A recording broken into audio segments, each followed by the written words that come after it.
de abril pela competição nacional. Santos também, situação complicada. O Corinthians venceu o Bragantino com um frangaço de Thiago Volpi. Tudo isso e muito mais aqui no nosso Pan na Área, claro, com futebol internacional também, os nossos destaques tradicionais do velho continente. E você acompanha com a gente, então fique ligado, deixe seu comentário aqui no nosso chat, o seu like na nossa transmissão e, claro, sua inscrição no canal do YouTube da Jovem Pan Esportes para sempre ficar ligado no nosso Pan na Área em toda a nossa programação. Claro, com Felipe Facincani por aqui. Não estivemos juntos na sexta-feira, Facinca? Pois é. Tivemos Bundesliga. Claro. É sempre bom reforçar para o pessoal que nos acompanha. A nova casa do futebol alemão é aqui, a Jovem Pan. Tivemos transmissão na sexta-feira do primeiro jogo da Bundesliga 2 aqui na tela da Pan. O Hertha Berlim enfrentando o Bochum. E o nosso pós-jogo especial que aconteceu no lugar do Pan na Área. Mas estamos de volta para falar de tudo dessa rodada do final de semana do Campeonato Brasileiro. Bastante emocionante e com jogos muito importantes, né? É isso, Boni. E para os paulistas, uma rodada muito ruim, exceção o Corinthians, né? Sim. Mirassol não conseguiu vencer. Palmeiras, Santos, São Paulo, Bragantino, porque jogou contra um paulista, no caso o Corinthians. Então, exceção ao Thiago Volpi, que deu ao Corinthians a alegria também no final de semana, os times de São Paulo foram mal. E o Flamengo, por exemplo, o Carioca, que está brigando pelo título do Campeonato Brasileiro, junto com o Palmeiras, consegue de novo tirar um pouco da pressão, diminuir essa margem e agora volta a sonhar, né, com uma vantagem, digamos assim, real, porque por enquanto ela é virtual, mas bem real, de daqui a pouquinho até num confronto direto contra os dois, entre os dois no caso, ou então, sei lá, vai que haja algum tropeço, voltar a ficar cabeça a cabeça com o Palmeiras nessa briga que vai muito, mas assim, muito longe ainda nesse campeonato. Vamos dar uma olhadinha em como ficou a tabela de classificação do Campeonato Brasileiro depois dessa rodada do final de semana da competição nacional. Temos aqui então a classificação no nosso telão, com o Palmeiras ainda na liderança. É claro, tem uma vantagem grande, mas já foi maior. Palmeiras é o líder com 48 pontos, o Flamengo é o segundo com 42, um jogo a menos em relação ao Verdão, o Flamengo que venceu o Vitória nesta rodada, o Atlético Paranaense é o terceiro com 40, o Fluminense é o quarto com 35. Fechando o G5, aparece o Cruzeiro, que bateu o Mirassol nessa rodada, 33 pontos, mesma pontuação do Bahia, que ficou no empate em 0-0 com o Vasco da Gama. O sétimo é o Corinthians com 32, o oitavo é o Bragantino com 31. Aí na sequência aparecem duas equipes com 30 pontos. O Botafogo é o nono, o Coritiba é o 10º. Passando para a segunda parte da tabela de classificação do Campeonato Brasileiro, o 11º é o Atlético Mineiro com 29. O São Paulo, que não vence desde abril, reforço no Campeonato Brasileiro, tem 26 pontos, é o 12º, mesma pontuação do Vitória, 13º. 14º é o Grêmio com 25, que bateu justamente o tricolor paulista. 15º é o Mirassol com 23, mesma pontuação do Internacional, 16º, primeiro fora da zona de rebaixamento. Olha esse Z4, abrindo com o Santos, 17º com 22, o 18º é o Vasco da Gama, também com 22, e aparecendo ali em uma situação muito melhor do que já esteve, o vice-lanterna, o Remo com 22 também, só um pontinho separa o Remo de sair do Z4, ou seja, briga contra o rebaixamento bastante emocionante também, e a Chapecoense que já dá para colocar praticamente como rebaixada, lanterna com apenas 10 pontos conquistados até aqui, só uma vitória em 21 jogos da equipe catarinense. Eu citei o São Paulo aqui, que não vence há bastante tempo no Campeonato Brasileiro, é justamente o nosso primeiro assunto aqui no nosso Pan na Área. Giovanni Chacon, de volta das férias. Isso. Chega, curtiu, né? Curtiu bastante os Estados Unidos, agora volta ao estresse que é cobrir o São Paulo Futebol Clube. Situação nada fácil do tricolor, que foi a Porto Alegre no sábado e mais uma vez viu o resultado escapar, né, Chacon? Seja muito bem-vindo ao nosso Pan na Área. O São Paulo viu o resultado escapar e decepcionou o torcedor mais uma vez. Boni, muito boa tarde para você, boa tarde, Facinco, pessoal que nos acompanha aqui no nosso Pan na Área. São Paulo mais uma vez tropeçando, né? Isso já virou algo como uma rotina, né? E é bom acender o sinalzinho sim de alerta, porque como a gente observou aqui na nossa tabela de classificação, que a gente atualiza a nossa audiência, São Paulo está a 4 pontos na zona do rebaixamento. Imediatamente não entra. E tem alguns times que também não estão jogando nada, é fato. Perfeito. Mas é bom o São Paulo ligar o sinal de alerta e ter uma sequência de jogos com partidas teoricamente acessíveis. São Paulo jogando em casa contra o Coritiba no próximo final de semana, diante do seu torcedor, voltando a reencontrar sua torcida. Tem uma partida contra a Chapecoense em que, sinceramente, São Paulo é obrigado a ganhar essa partida contra a Chapecoense. Então, assim, tem a faca e o queijo na mão, digamos assim, entre adversários nos próximos jogos para sair dessa posição incômoda. Mas antes tem pelo caminho também Copa Sul-Americana. A gente já vai falar sobre isso, tem muita coisa para falar de São Paulo. São Paulo que então foi derrotado pelo Grêmio de virada. São Paulo abre o placar, vai para o intervalo em vantagem e depois no segundo tempo tudo desmorona. 2 gols do Grêmio, inclusive um belo gol de falta, né, da equipe gremista por baixo da barreira.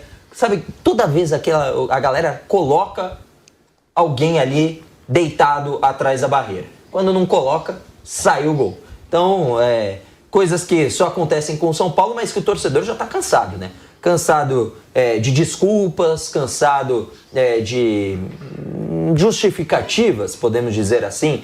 E o São Paulo que nessa janela de transferências, agora do meio de ano, tentou aproveitar algumas oportunidades de mercado.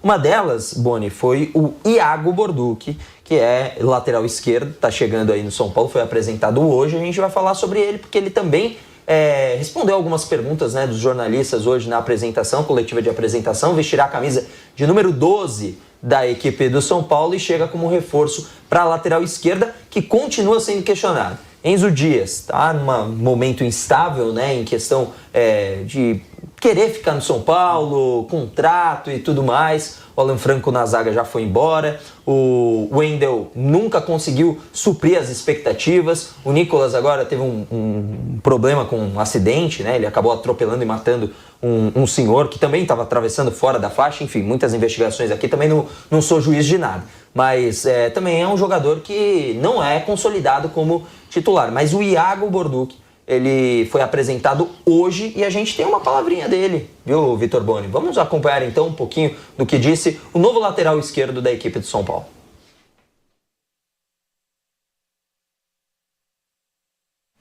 Boa tarde, tudo bem?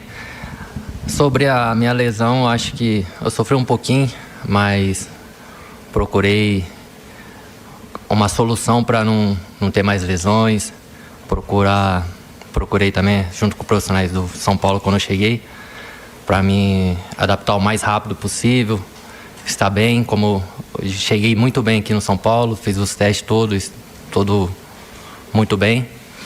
E a escolha do São Paulo foi uma escolha junto com a minha família, onde eu tinha um desejo muito grande de atuar pelo São Paulo. E sou muito grato pelo Inter também, porque eu fui formado lá.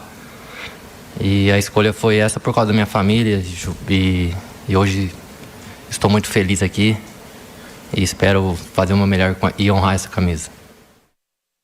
Tá aí então o Iago Borducci, apresentado como novo reforço do São Paulo, como destacou o nosso Giovanni Chacon. Antes da gente falar do jogo, então, o Facinca, tá chegando aí então o novo lateral esquerdo do Tricolor num setor que, de fato, sofreu com muitos problemas ao longo dessas últimas semanas. Né? A questão do Nicolas, a questão do Enzo também, nesse momento meio carta fora do baralho. Um Wendel que nunca conseguiu se firmar como titular da posição e apresentar o que o São Paulo esperava dele quando o contratou, e chegando o Iago, que no cenário do Bahia era uma opção de banco de reservas. Agora chega com uma importância bastante grande nesse cenário de incerteza da lateral. Mas foi o popular mais do mesmo, né? Não dá pra dizer. Sabe por que eu tô olhando aqui o celular?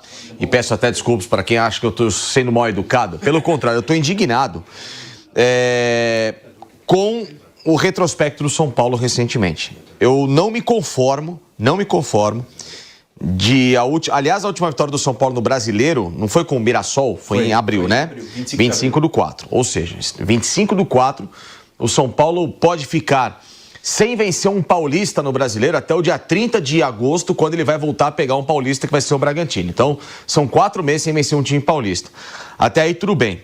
A minha maior outra indignação é a seguinte: o São Paulo, ele com o Crespo fez 13 pontos no campeonato. Em 5 rodadas. Em 5 rodadas, 13 pontos. 13 Ou seja, e 15. ele teve um empate só. Ele teve um empate, ele teve quase 100% de aproveitamento. Venceu o Flamengo. Né? O São Paulo, ele perde pro Palmeiras, né? Teve uma derrota pro Palmeiras depois. Acho que teve uma derrota pro Palmeiras do Crespo. Mas enfim, Não, do Palmeiras foi Campeonato Paulista. Foi a semifinal do Paulista. Porque ele foi mal. Sim, foi mal nas escolhas, sim. titular. Errado. A conta que eu faço é: tire os pontos do Crespo. Pegue um retrospecto do São Paulo pós-Crespo e peguem essas primeiras rodadas e quantos pontos seriam o São Paulo somaria na matemática? São 13 nas 5 primeiras rodadas e mais 13 nas 16 partidas seguintes que o São Paulo tem.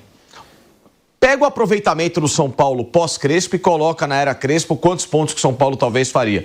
Hoje ele estaria junto com a Chapecoense.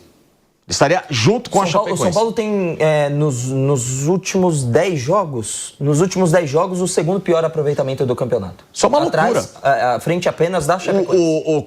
Qualquer cara num cenário normal que desça no planeta aqui, o cara tá na galáxia XYZ, cai no planeta Terra, ele pega o scout do São Paulo dos últimos jogos, ele olha e fala assim: esse time tá onde? Na Série C, na Série D, ele está brigando contra o rebaixamento? Não tá. Ainda não tá. Brigando, que eu digo, numa pontuação matemática que eu estivesse, nesse momento, colado ou dentro da zona do rebaixamento. Então, olha a importância do Crespo, que com todas as más escolhas de Campeonato Paulista, tudo, ainda assim, conseguiu extrair minimamente alguma coisa para um São Paulo que depois se apostou em todo mundo diferenciado e não aconteceu nada. E é uma troca, Boni, só rapidamente, uma troca por convicção da diretoria, né? E aí, isso até pode ser aplaudido de certa forma, não estou falando se foi certo ou errado a troca, não é esse o ponto, não estou fazendo essa avaliação. Mas quando a gente fala, poxa, os diretores de futebol, os presidentes, eles têm que ter mais convicção do que eles acreditam. E eles tinham a convicção que, com 5 jogos e 13 pontos, tinha que tirar o Crespo para colocar o Roger Machado. Estão convictos disso, fazem isso. E aí demitem o Roger Machado para trazer alguém que eles não têm convicção, e sim um cala-boca para a torcida, porque a torcida pediu o Dorival.